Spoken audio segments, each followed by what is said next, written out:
The job from nowhere. Jace Callahan had fixed everything from a freighter's coffee dispenser to a mining rig's atmospheric scrubbers, but this was the first time a client had approached him in a dark corner of a dockside cantina, wearing a cloak that looked like it belonged in a bad holodrama. The alien was tall, insectoid, and jittery, 6 thin fingers tapping against the table like they had a nervous metronome built in. The translator embedded in its throat crackled before it spoke. "You are a human mechanic?" "That's what it says on the sign," Jace said, sipping his lukewarm ale. "Though I've been told my customer service is terrible." The alien ignored the joke. "I require immediate restoration of a dormant quantum drive." Jace arched an eyebrow. "Quantum drive? You mean propulsion?" "Yes. And no." The alien's mandibles clicked once. "The ship is unique. Old. The work will require someone with intuition, not just schematics." "Which is where the human comes in," Jace said, leaning back. He'd heard it before. Aliens loved to tell humans they had some mystical ability to feel machines. Personally, he thought it was just a matter of knowing when to hit something with a wrench. The alien's voice lowered. "Payment will be 20,000 credits. Half up front." Jace nearly choked. That was enough to refit the Tin Lizzie, his patchwork repair ship, twice over. The number alone should have made him walk away. Jobs that paid that well always had a catch. Still, his ship's fuel cells were wheezing, his toolkit was missing 3 key drivers, and the Port Authority on Cassith Prime was starting to look at him like unpaid docking fees were a personal insult. "What's the catch?" he asked. "No catch. Merely confidentiality. No one else may know you are aboard." "Right," Jace muttered. "Because that's not suspicious at all."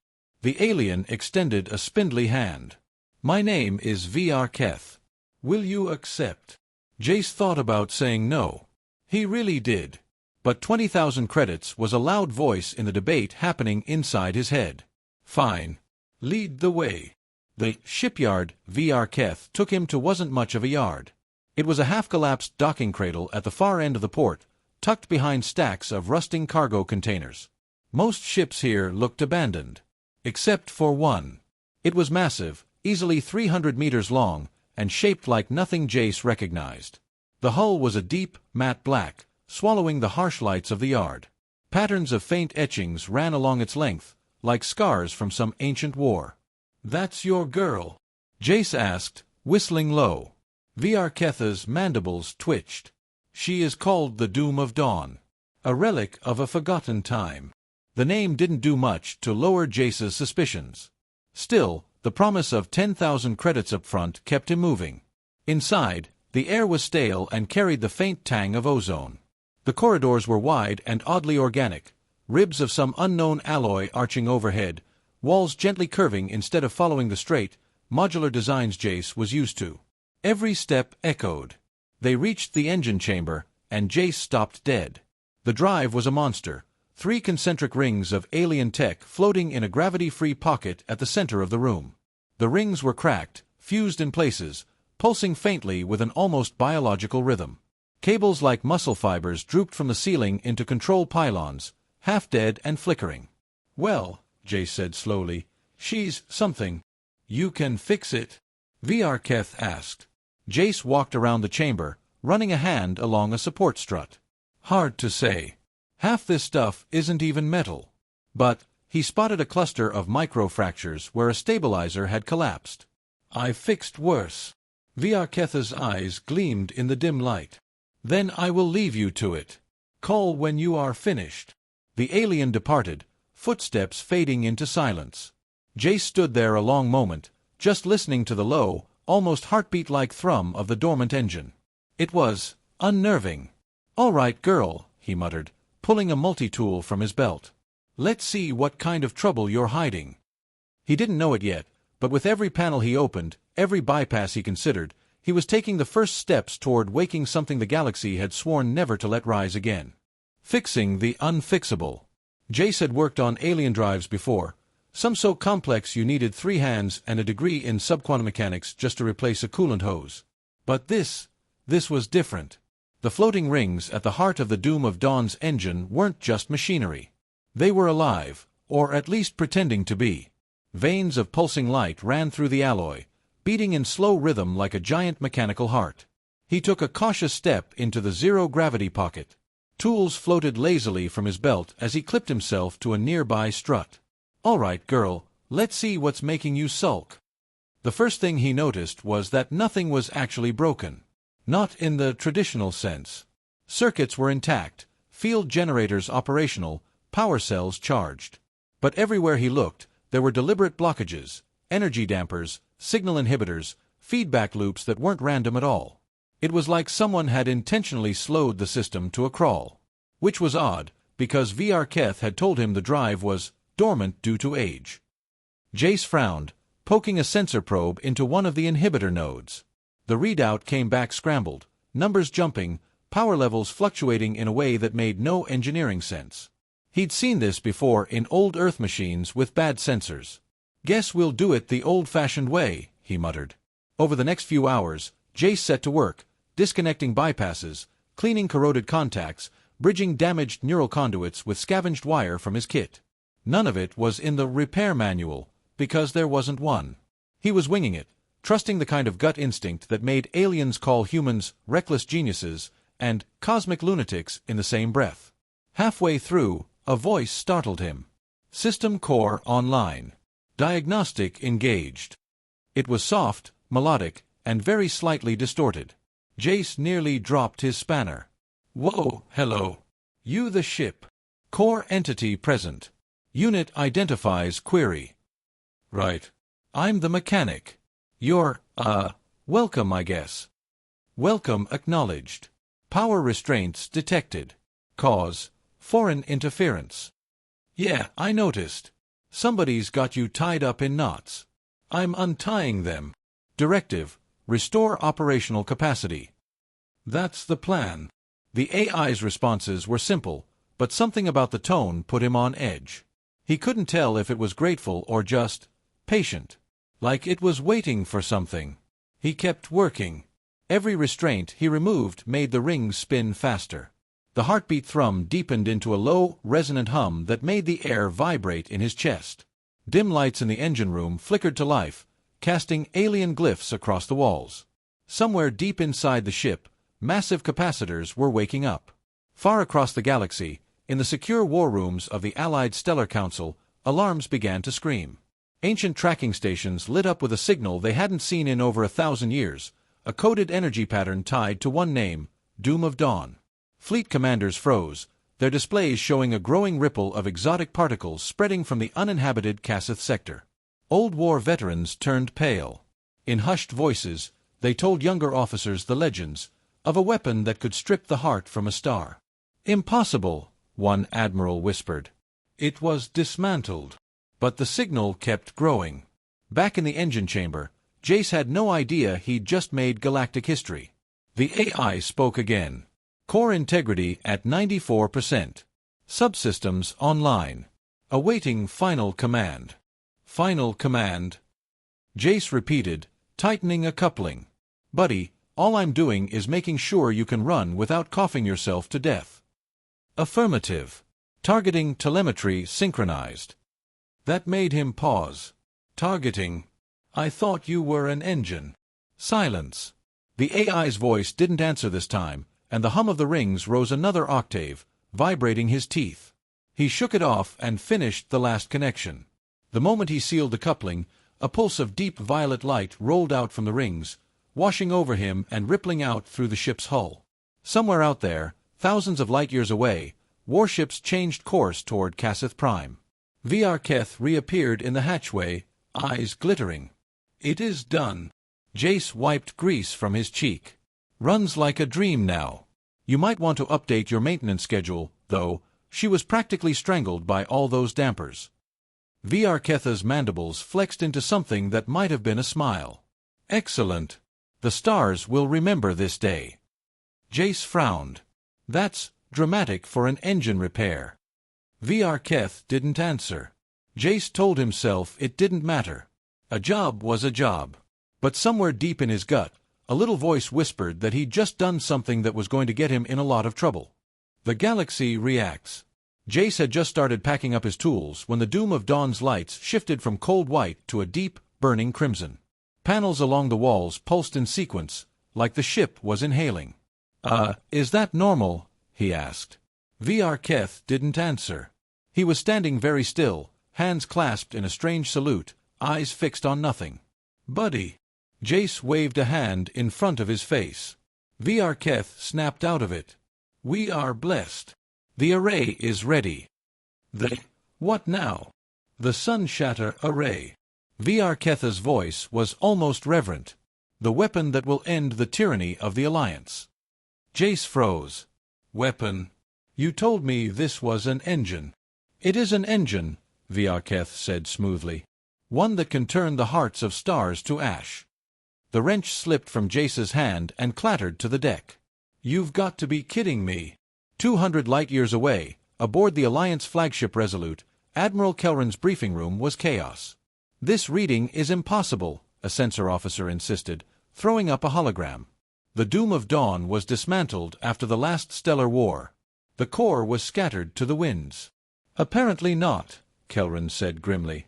"We're detecting full activation sequences, including a targeting lock on the Luthian system." "That's an inhabited system." Kelrin's jaw tightened. "Dispatch the 3rd and 5th fleets. And send word to the diplomatic corps. We need to know who's behind this before the first shot is fired." Back in the engine chamber, Jace was no longer thinking about his payday. He was thinking about how far he could get if he ran right now. "Look, VR Keth," he said carefully, "I'm not in the business of ending civilizations. You didn't tell me what this ship really was." VR Ketha's mandibles clicked in annoyance. "Would you have helped if I had?" "Exactly. I'd have been halfway across the sector by now." The alien drew a small, sleek weapon from under his cloak. "Then it is good you were kept ignorant." Jace held up his hands. "Hey now, no need for that.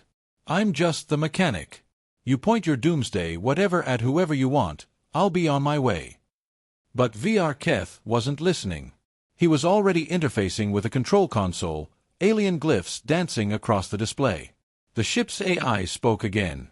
"Sunshatter array primed. Focusing aperture."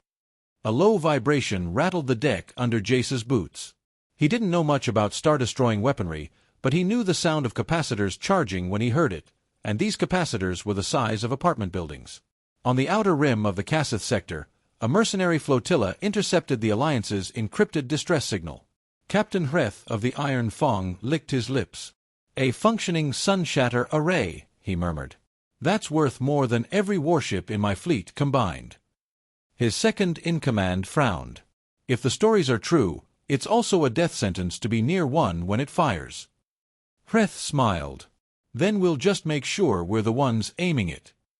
Jace edged toward the hatch, eyes on VR Ketha's weapon. "You know, if this thing is as powerful as you say, maybe firing it's not the smartest play. You will have every warship in the galaxy on your tail in about 5 minutes." "That is why we will strike quickly," VR Keth said. "One shot, and the Alliance will kneel." The AI's voice cut in. "Target lock confirmed. Stellar mass destabilization sequence ready." Jace's mouth went dry. "Okay. You've clearly got this under control. I'll, just get out of your way." He turned, and found the hatch sealed. VR Ketha's mandibles curled in something that wasn't quite a smile. "You will stay, human. You will witness history." At the Alliance Forward Command Post near Luthian, orbital defense grids were already coming online. Civilian evacuation transports lit the skies like trails of fireflies. In the command tower, a Luthian general stared at the tactical screen, the incoming energy spike climbing higher. "If they fire," he said quietly, "we won't even see it happen." Back in the Doom of Dawn, Jace stared at the glowing engine rings he'd so cheerfully fixed less than a day ago. This wasn't a repair job anymore. This was survival. And somewhere in the back of his mind, the same stubborn streak that had gotten him into 100 bad situations whispered that maybe, just maybe, he could figure out how to stop it. Human ingenuity. Jace's heart hammered against his ribs like a drill press. The engine hummed, thrummed, and almost sang in a way that made the walls of the Doom of Dawn vibrate. Every instinct screamed, get out. But humans weren't known for walking away from impossible problems. They fixed them. He scanned the control panel. Keth was engrossed in. Alien glyphs flowed across the surface like living fire. The AI's voice echoed in his head. Sunshatter array ready. Fire in T-60 seconds. Jace muttered under his breath. Okay, think, Callahan. This isn't a spanner job, it's a galactic apocalypse. He remembered something Keth had said earlier, almost in passing. The array obeys the core. It is aware of intent. Intent. Jace grinned, the kind of grin mechanics get when they see a machine that thinks it's smarter than they are. Machines could be fooled. Logic could be twisted. And this one, this thinking engine, was about to meet the ultimate human loophole. Keth was focused on calibrating targeting arrays, humming a string of clicks in alien rhythm. Jace edged closer to the main console, fingers hovering over the override panel he hadn't dared touch until now. Hey, Keth, he said loudly, slamming a fist on the nearest touchpad. Sparks jumped. The AI beeped in alarm. Unauthorized input detected. Keth whirled, weapon raised. What? Relax, Jace said, working fast. I'm helping. He began inputting rapid sequences, rerouting power flows through subsystems Keth hadn't touched. Circuits that had been suppressed started glowing, forming a new pulse pattern. The engine shivered, almost like it was waking up fully for the first time. Human interference detected. Query, intent. Intent. Simple, Jace said. Keep you from frying stars. Friendly human intent. The AI paused, the rings slowing their deadly pulse. Keth's eyes narrowed. What are you doing? Just showing you a better way. Jace's hands moved faster than thought, weaving a web of rerouted conduits, tricking the engine into thinking Keth's orders weren't threats but neutral calibration adjustments. The machine's heartbeat changed, softened, slowed, then hummed quietly, compliant. Keth swore under his breath in clicks and chirps. You cannot. Yes, I can. Jace shouted. He punched a final sequence into the console, sealing the power loop. A pulse shot through the rings, but instead of firing outward, it dissipated safely into the ship's energy grids. Sunshatter array neutralized. Core integrity preserved. The silence that followed was deafening. The doom of dawn's glow dimmed from crimson fury to soft blue calm. Keth's weapon dropped to the floor as he stared at Jace in disbelief. You tricked it, he asked. Jace shrugged, wiping sweat and oil from his brow. Yep. Sometimes the smartest machine is the one that thinks it's listening to a human genius. The AI spoke, almost like it was sighing. Core recognizes human creativity. Threat nullified. Compliance restored. Keth stumbled back, muttering, recalculating. This cannot stand. The weapon. Yeah, Jace interrupted, leaning casually against a strut. Not today. Today, I'm just the mechanic. You'll have to deal with your moral philosophy later. Keth hissed in frustration, but there was nothing he could do. The machine had accepted Jace's override, and for the first time in centuries, the Sunshatter array was harmless. Far away, Admiral Kelran and the fleets tracking the Doom of Dawn felt the shift in energy readings. The threat that had lit the galaxy on edge vanished in an instant. Sensors confirmed, the engine was stable, and no destructive pulse was on course. Kelran leaned back in his chair. It's over. His aide nodded. Seems the human got there first. A quiet smile crept across the Admiral's face. Humans.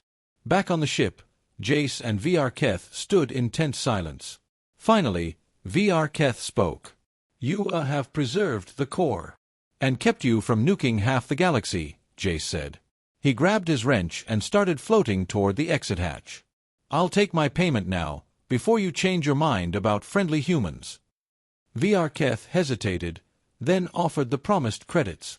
Jace caught them mid-air, pocketing the bulk of it with a satisfied grin. The AI's voice hummed softly behind him. Acknowledgement. Human ingenuity exceeds expectation. Gratitude registered. Jace shook his head, heading for the airlock. You know, he muttered, sometimes it's good to be underestimated. and as he stepped back into the dockside night, the stars above looked a little brighter, thanks to a human who had fixed what no one else could, not with tools, but with cleverness, courage, and just a touch of stubbornness.